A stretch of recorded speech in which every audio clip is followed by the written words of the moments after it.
Safinatul Najah melalui PMI Sunan Ampel Jaya. Ini saya akan presentasikan mengenai jenis kata bicara. Langsung saja. Ada berapa jenis-jenis dan tingkatan berbicara? Sebelumnya, apa sih keterampilan berbicara itu? Berbicara merupakan proses penuangan gagasan dalam bentuk perkataan. Sedangkan menurut Suhendar, berbicara adalah proses perubahan wujud pikiran atau perasaan menjadi wujud ujaran. Dan menurut Tarikan, berbicara adalah kemampuan mengucapkan bunyi-bunyi artikulasi atau kata-kata untuk mengekspresikan, menyatakan, serta menyampaikan pikiran, gagasan, dan perasaan. Jadi, dapat disimpulkan, keterampilan berbicara adalah kemampuan anak dalam melakukan aktivitas mengenai berbicara untuk menyelesaikan tugas.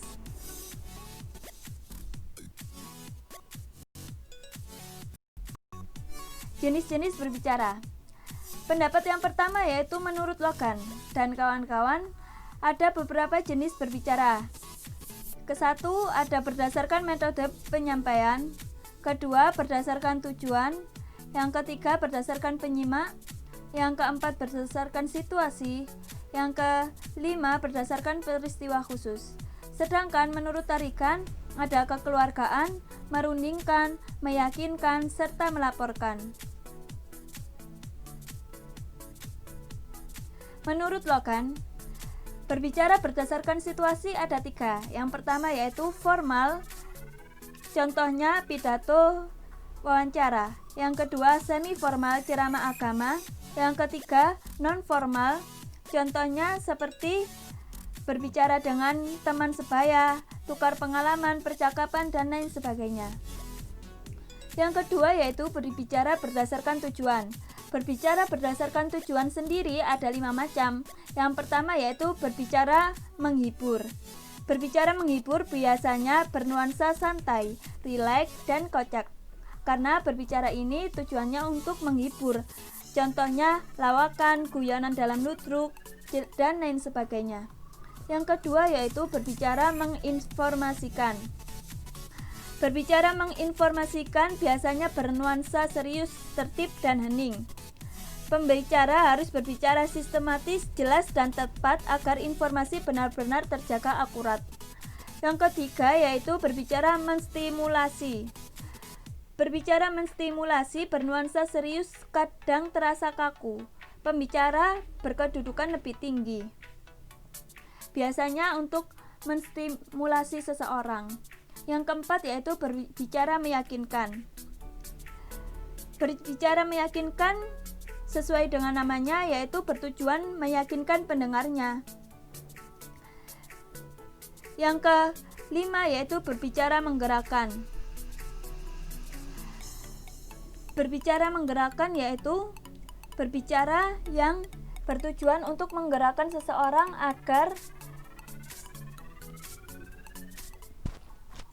seseorang itu setuju dengan apa yang kita bicarakan, agar seseorang itu tergerak untuk melakukan apa yang kita bicarakan. Yang selanjutnya yaitu berbicara berdasarkan cara menyampaikan. Yang pertama ada berbicara dengan penyampaian secara mendadak. Berbicara mendadak terjadi karena seseorang tanpa direncanakan. Jadi, berbicara secara mendadak ini biasanya karena adanya tuntutan situasi. Misalnya, seseorang dimintai secara mendadak untuk menyampaikan pidato perpisahan, dan lain sebagainya. Yang kedua yaitu penyampaian berdasarkan catatan kecil. Berbicara dengan catatan kecil, ini dikenal dengan berbicara secara sistematis. Artinya, berbicara seperti ini masih ada rencana, sudah direncanakan. Jadi ketika berbicara,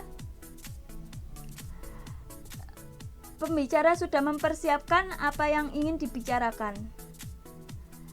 Yang ketiga yaitu penyampaian berdasarkan hafalan. Yang dimaksud penyampaian berdasarkan hafalan, pembicara sudah menghafalkan apa yang ingin dibicarakan terlebih dahulu. Yang keempat yaitu penyampaian berdasarkan naskah. Pembicara membacakan naskah yang disusun rapi kepada pendengar. Jadi, berbicara dengan ini sudah memiliki naskah. Yang selanjutnya yaitu berbicara berdasarkan peristiwa khusus. Yang pertama ada pidato presentasi, yang kedua ada pidato penyampaian, yang ketiga ada pidato perpisahan, yang keempat pidato perjamuan, yang kelima pidato perkenalan, yang keenam pidato nominasi. Selanjutnya yaitu ada berbicara berdasarkan keterlibatan pelakunya. Ada 3. Yang pertama yaitu berbicara antar pribadi, antar individu satu dengan individu lainnya, berbicara dengan 2 orang. Yang kedua yaitu berbicara dalam kelompok kecil, misalkan dalam kelompok belajar. Yang ketiga yaitu berbicara dalam kelompok besar, misalkan dalam konferensi, sidang, dan lain sebagainya.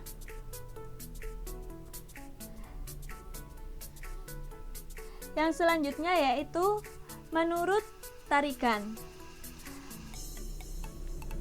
Menurut tarikan ada yang pertama ada berbicara untuk melaporkan, yaitu contohnya seseorang berbicara untuk melaporkan suatu kasus kepada seorang polisi. Yang kedua yaitu berbicara secara kekeluargaan. Misalnya, kita berbicara dengan keluarga pada waktu lenggang untuk mempererat tali persaudaraan. Yang ketiga yaitu berbicara meyakinkan. Berbicara meyakinkan itu seperti ketika kita meyakinkan seseorang untuk melakukan apa yang kita bicarakan. Yang keempat yaitu berbicara menundingkan. Seperti musyawarah, rapat, merundingkan sesuatu untuk menemukan titik permasalahan dan lain-lain sebagainya.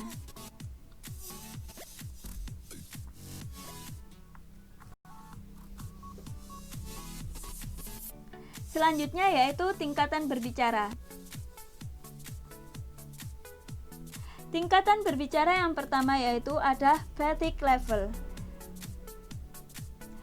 Fatigue adalah tingkatan pembicaraan yang paling rendah. Pembicaraan di tingkat ini lebih karena suatu etika atau keharusan saja. Misalnya kita menyapa teman. Halo, Santi, bagaimana kabarmu? Yang kedua yaitu factual level. Faktual adalah tingkatan pembicaraan di mana kita saling bertukar data dan informasi. Yang dimaksud data adalah sebuah informasi yang sudah ada dan tidak perlu berpikir panjang lagi. Misalnya, kita tanya kepada teman kita, "Kamu sekarang kerja di mana? Biasanya waktu luang apa yang kamu lakukan?" Pembicaraan seperti itu tidak perlu ada pemikiran panjang, kan? Yang ketiga yaitu evaluative level. Evaluatif adalah tingkat pembicaraan di mana kita memberi atau bertanya tentang opini dan pendapat. Tingkatan ini lebih tinggi dari faktual, karena ketika Anda memberi atau bertanya opini, maka lawan bicara harus berpikir terlebih dahulu. Artinya ada pemikiran dalam pembicaraan ini. Contohnya, kita bertanya kepada teman kita, "Menurutmu bagaimana film Batman?" Atau "Selama satu ini bagaimana kesanmu bekerja di PT Indomie?" dan lain sebagainya. Yang keempat yaitu good level. Good level adalah tingkat pembicaraan di mana hal-hal yang dibicarakan atau diungkapkan sudah berhubungan dengan perasaan. Topik pembicaraan yang dibahas juga sudah mulai bersifat lebih pribadi. Contohnya, ketika kita menanyakan kepada teman kita, "Bagaimana perasaanmu setelah sempat dimarahi oleh Sinta?" dan lain sebagainya. Yang kelima yaitu fact level. Fact level adalah level tertinggi di dalam sebuah pembicaraan. Di tingkatan ini, orang mulai saling membicarakan tentang perasaan terdalam mereka. Yang jelas-jelas membedakan peak level ini dengan tingkatan-tingkatan sebelumnya adalah topik pembicaraan yang dibahas. Biasanya pada tingkatan ini, seseorang akan bercerita tentang masalah yang hanya diketahui oleh diri sendiri. Mereka hanya berbicara dengan orang-orang yang terdekat mereka dan dapat dipercaya. Jadi ada 5 tingkatan berbicara.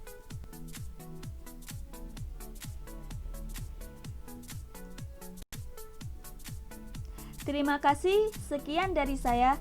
Assalamualaikum warahmatullahi wabarakatuh.